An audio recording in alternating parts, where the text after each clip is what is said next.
Welcome back. The craft beer industry is picking up across the country. According to the Georgia Craft Brewers Guild, the state ranks 47th in the nation for craft brew production.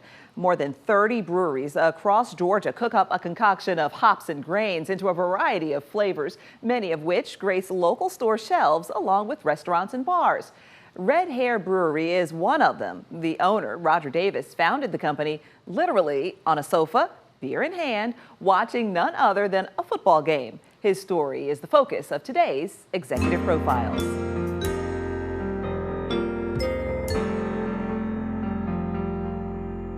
So let's start in 2008. What were you doing before you got in the brewery business? I worked for a company in Finland, Uponor USA. At that time, we were still in very economic upswing, it seemed as though. Our product was very builder-driven. They had informed me that all senior managers were going to have to be relocated to the headquarters of the region, which in my case was Minneapolis. I decided I couldn't move there. My wife's from Venezuela.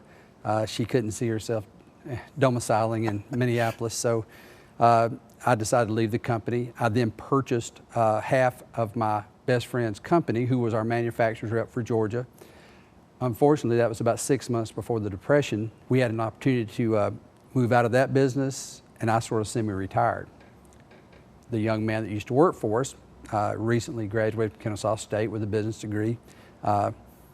Young guy, pretty savvy, asked me what I was going to do, and I told him not anything. He said, well, let's brew some beer Saturday. And we did, watched some football, bought a bunch of different beers to drink while we watched the football, while we tried to cook our beer. And after that, for the next year, we didn't miss a Saturday. We cooked beer every Saturday. How many people sit around thinking about drinking a beer on a Saturday and watching a football game? Well, you know, thousands, maybe, thousands? yeah. And then how many in my decide? neighborhood. And how many decide they want to now take it a step further? We're going to make this a commercial venture. You know, I always sold things for a living, but I always wanted to sell my things, and not something that I could sell for someone else in my own company. It just felt good. Kept researching it. The millenniums were a big thing, and I was digging into that, trying to see where the backfill is, and there is a backfill of drinkers that are coming on board now that we didn't have during Generation X, where we lost a lot of population. So where'd the name Red Hare come from? Bobby, my partner, our head brewer, he's got strawberry blonde, reddish hair. We can go out on a limb and say it's red. My oldest son has red hair, but actually it came from our first labels. The first beer wasn't named Red Hare. It was a different name, a different label. One of the girls on the label had red hair, and so in some tasting Here we go. and testing, our marketing company came back and says, you can't have a person. It can't be you've got to have an inanimate object, and she's not it. But she had red hair. We always had this little rabbit running out in my backyard, literally, a little bunny. So Bobby grabs his beard and said, well, let's just call it Red Hare. And I said, well, let's call it Red Hare, like a rabbit, and we'll have a character. He was born, and actually that little company, marketing company, has won some national awards with that rabbit now. So 2010, you go public. What happens? We just opened the doors. We didn't know if anyone would show up to taste the beer. We did get a good distributor right off the bat, so that was good. We got in at a time where some of the good, strong local distributors didn't have a pantry full of local beers like there are now. There's a lot of craft breweries out there now. When we started, I think we're the 5th brewery in Georgia, craft brewery in Georgia to open. How fast have you grown? How big have you become? Well, when we first started, we crawled around there. I think the first year, for 6 months, we made about 500 barrels. There's 31 gallons to a barrel. We made, 1,000 kegs, which we thought was pretty good. The next year, we doubled. The next year, we doubled.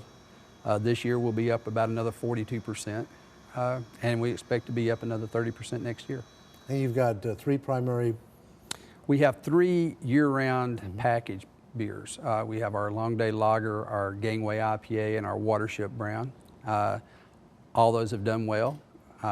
We'll be coming out in January with our 4th, which is the Cottontail Pale Ale, which we did as a seasonal.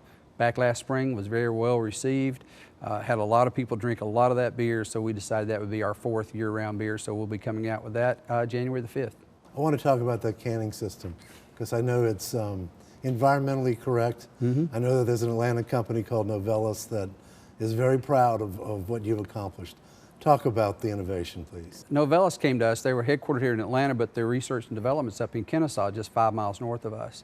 And they came to us over a year ago, a little over a year ago, and said, look, we're looking at certifying our aluminum sheet as being 90% recycled material. If we can figure out how to marry your can manufacturer up with that sheet, we think that could be a good sustainability message for you as well as us. Would you be interested in partnering with us? So it was kind of intriguing, didn't pay it a lot. And I said, sure, you know, as long as that sounds like us, that's our message. We want to be a part of that. Let it go. About 6 months later, they circled back around and said, we think we're ready to do it. And if you'll do it with us, you'll be our lead guy. We did a national press release announcing EverCan. And we're proud to have that on our cans now, and every product we make is EverCan. And with the innovation they've done with the can, they make that can body 90% certified recycled material. We think that's very important. It's not just it's not a gimmick. It really isn't. It just fits with what we want to do. It makes the beer very transportable. I know when we first started doing tours, and we were telling people we'd be putting package out in about 6 months, the question was, well, you're going to put it in bottles, right? And no, we're going to put it in a can. And usually it was the old guys like me that say, nah, can't have it out of a can, only a bottle. Well, that's good. I said, do you like draft beer? Oh yeah, draft beer, freshest beer. And I point over to a keg. I said, that's not glass. And it's like the light goes on. The last part is the most recent part, and that is you're expanding again. On the brew side, we're doubling the capacity of the brew house, but we're also adding another vessel. We have a 2-vessel brew house now. We'll be going to a 3-vessel. So actually that will increase us by about 112, 114% brew capacity.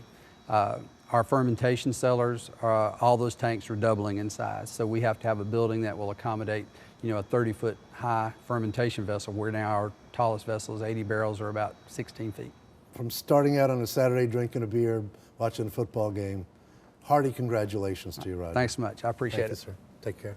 The craft beer business in the Southeast is worth about $2 billion. On average, it costs between $1 million and $2.5 million to open a brewery. And it's estimated there are 150,000 home brewers across the state.